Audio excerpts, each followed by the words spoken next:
What's up, guys? It's another edition of the Mogul Minute with the Mogul Dr. Amanda, Twisty and the Hello. Spiz. What's up, dude? Hey, you, I gotta use my microphone. You have been all over the United States, Yes. and you just got. So tell me about Michigan's convention because that's a big one. And I saw Yes. you were getting awards again, like always.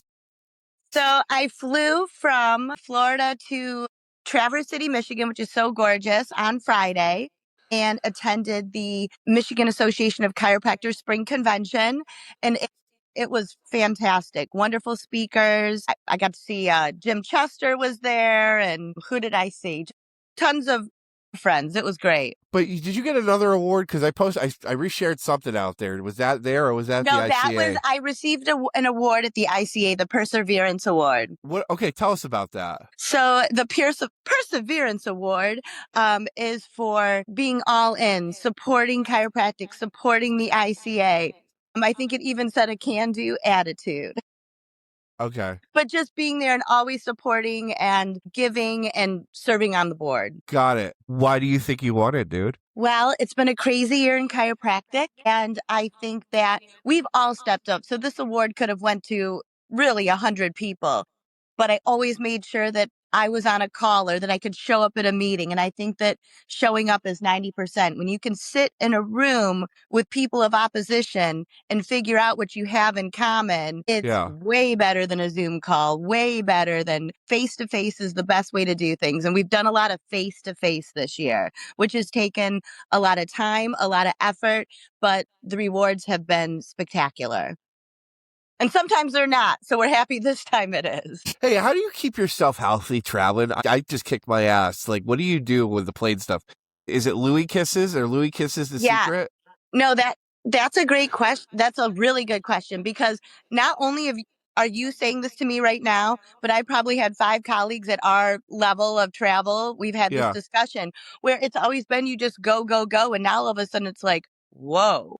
Yeah. So it's staying healthy. I'm doing Pilates 3-4 days a week. If I'm traveling, I find the club Pilates in that area and make sure you're like in the best shape of your life, aren't you, dude? Thank you. I'm trying. Yeah, I mean, I saw that picture you sent me when you were on this device. And I'm going, Amanda's looking like she got her shit together. Thank you. Yes, I'm really trying and really eating healthy. When you're traveling, my gosh, every meal is a bar of food just because it's in the hotel and every even nice hotel. By the time we get there, your choice is a burger, wings, or a pizza. That's a base, even, it's crazy. So just planning it and eating better. And the worst is sleep, is making sure that we get sleep, right? Yeah, because you and I are privy to staying up late and hanging out late. You're one of the few that can ball late. Well, nothing starts though. So we're in a meeting from 8 in the morning till 6 at night. Then there's an event. So you're really not done till 9. And then you want to hang out with friends. So now it's 1 o'clock and 2 o'clock and you're getting up in the morning. I just think sleep, making, just your regimen, sleep, vitamins, eating well. And we all know that we fall off track, right? Like every time I'm feeling a little under, I'm like, yeah, I didn't go to Pilates. Yeah, I didn't sleep. Yeah, I didn't eat right. So we know what we're doing. So tell me about an interesting conversation in the halls or at the bar that happened the last, either at Michigan or ICA that, we don't have to share names, but maybe something that lit you up or some gossip. So I am so lit up coming back from convention and I'm really crossing my fingers for a company or a device like Cortex Brain, which is we will have an opportunity to have an EEG in our own practices and to show functional connectivity, to show functionality of the brain health. And as it changes, will be revolutionary for our profession. We have been stuck. So we can prove X-ray, right? We can prove structural. We can prove structural musculoskeletal. They're feeling better. We re-X-ray. We show them how everything is corrected. The patient feels great. We've done our job and they're gone. But now we can actually show how their brain, how their health has improved. Who is leaving that? Right now it's trust. So if you're a chiropractor and your patient trusts you, and you let them know the changes neurologically and they believe you, that's great. That's hard for a lot of chiropractors to communicate. And that's going to level up their game because they will take a 15-minute quick scan in real time. The patient watches the brain waves. You get your own report. They will see the changes throughout time through chiropractic care. You got fired up, dude. It's unbelievable. I wish I could have brought it home. Like it's going to happen. Something like this is going to appear, and it's just going to move our profession forward. Right now, what is your current favorite show and tell assessment? I see the future, but what do you like to do, and what do you like to teach other docs that they should be doing for show and tell stuff? Do you mean for transitioning patients? Yeah, chiropractic care, just show and telling, hey, like, because I grew up with my dad's stuff, which was like AK, and it was like muscle testing, and people shit on that, but I grew up with it, and it helped get patients in the door, right? Like, I watched people go, man, I can tell, like, you're showing me I can't breathe with this. What is your kind of favorite show and tell? Is it X-ray, or is it... So definitely X-ray, but I do a little muscle testing on each visit, but I think the most important is the transitioning and keeping them in and the small education. But yeah. When you can show even structurally that things are corrected, but it's so important to explain to the patient. So what I really like to talk about, the health wins. Now your sinuses are better. Now you're not having headaches. Those are the things that I like to talk about and to do to keep patients under care, because they understand that. Again, when you talk about, when you do a muscle test and this is strong, they're gone. Once it's corrected, they're gone. Dude, I have something to say. I want to ask your opinion on this. I think the biggest detriment to chiropractic right now is pay as you go. What are your thoughts on that? Like, I just think that the universal, like, pay as you go is the worst thing I could ever see in a practice right now. So I went to my doctor, and the doctor prescribed, patient had a upper respiratory infection, was prescribed an antibiotic.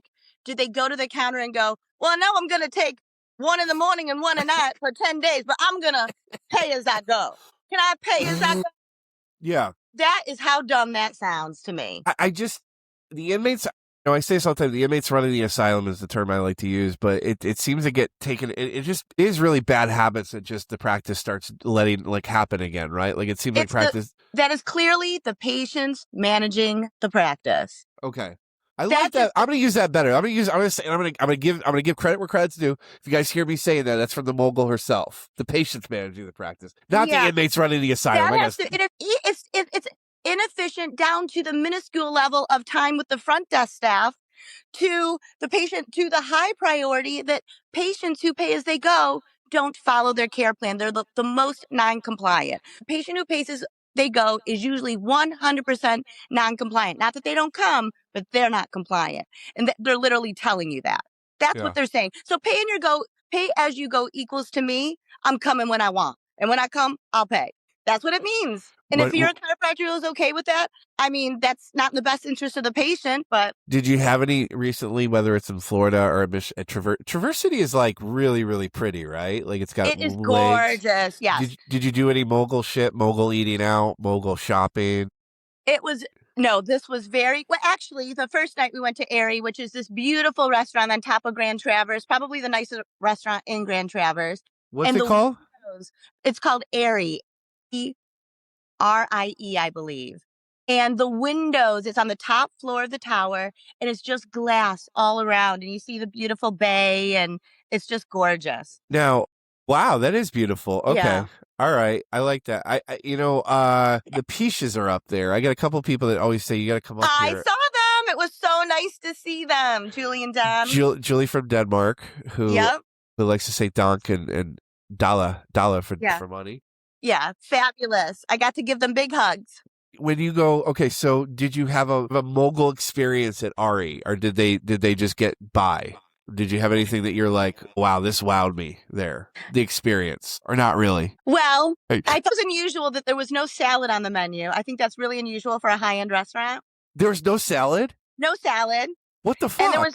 And no soup. Oh, I can't do that. It was a beautiful experience, and the food was marvelous, but I was going to go 2 nights in a row because it's just the best restaurant there. Yeah. And I canceled the second night because I'm like, I need like some salad. I need soup. I just need some greens. Where was the place that we did the brunch with the boxer with you? Where was? Oh, that's it.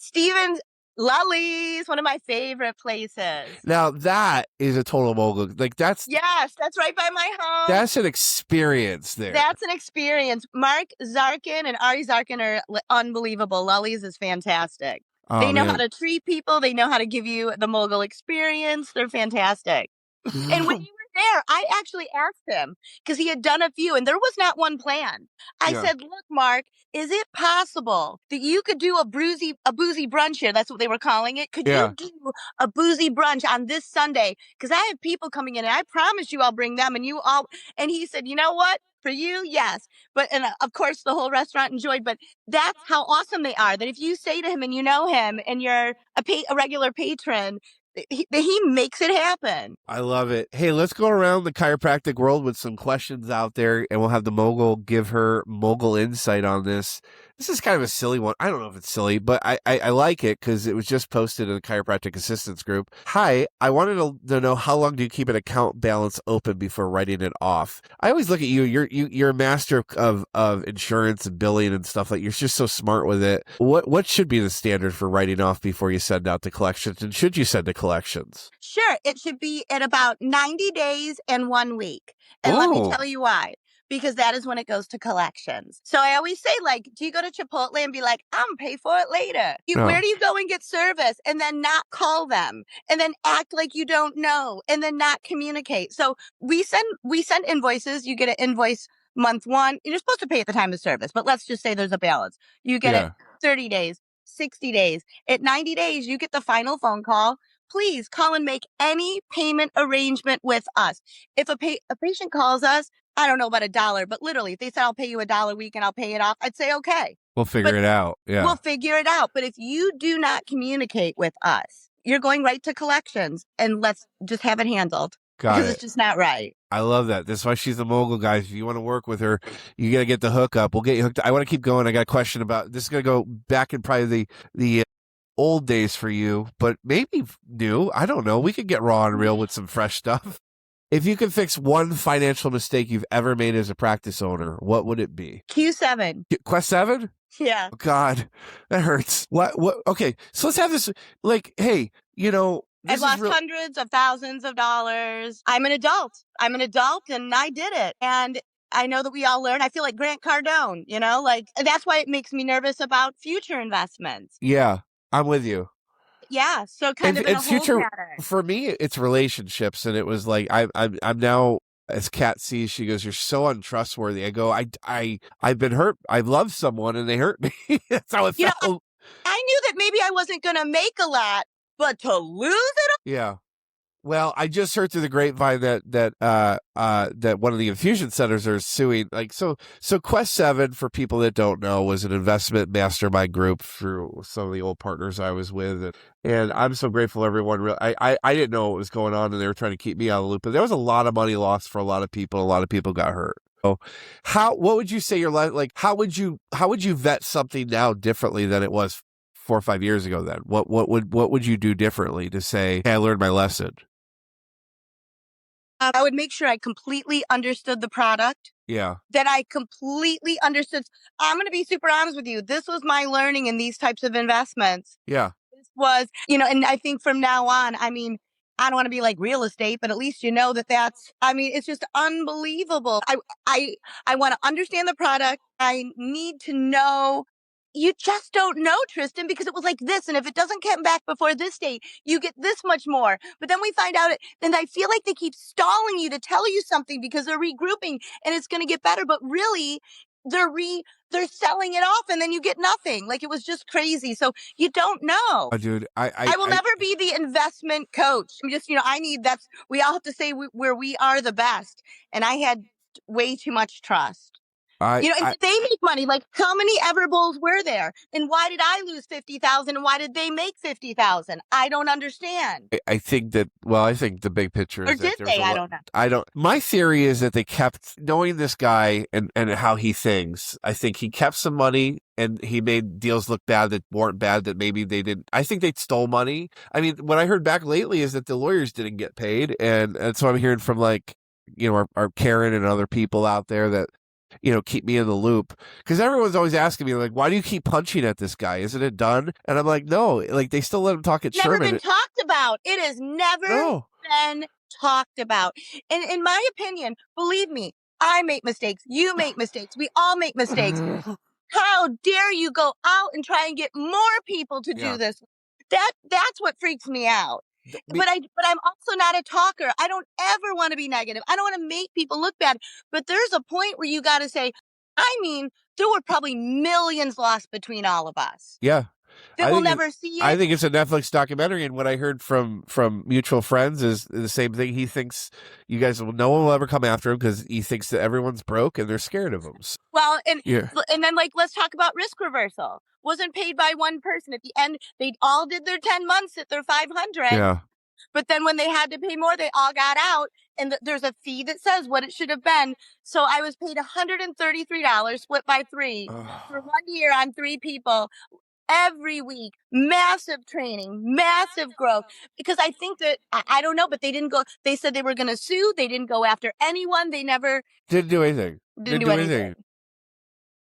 Hard lessons over the last couple years. I know we're all in crazy places. I don't want to be, but wrong is wrong. This is why you got the Perseverance Award.